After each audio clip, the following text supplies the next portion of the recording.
লেখায় ভীষণ জোর দেওয়া হয় অভিনয় কেন্দ্রিক হয় ভীষণ। সেখানে অভিনয় কারোর কম হলে মনে হয় সবটা বুঝি বলা হলো না।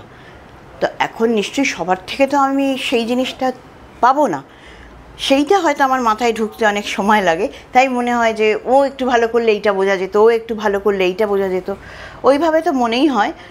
আর আফসোস এইটার সাথেই আসে একটা প্রশ্ন, মানে আমি জানি বলেই বলে দিচ্ছি, সেটা হচ্ছে যে আমি লিখেছি আজ অবধি 4টে নাটক, কান্দে কেন বেহুলা সুন্দরী, শিরোনাম, ভীতি ও শুভেচ্ছা এবং লাস্টলি চরণের সেবা লাগে।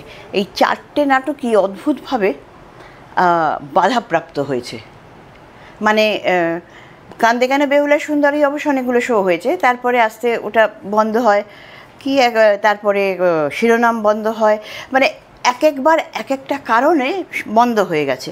এবং আমার এই জায়গাটা প্রচণ্ড অসুবিধা মনে হয় যে আমার নাটক মানে কোনো না কোনো কারণে বন্ধ হবে।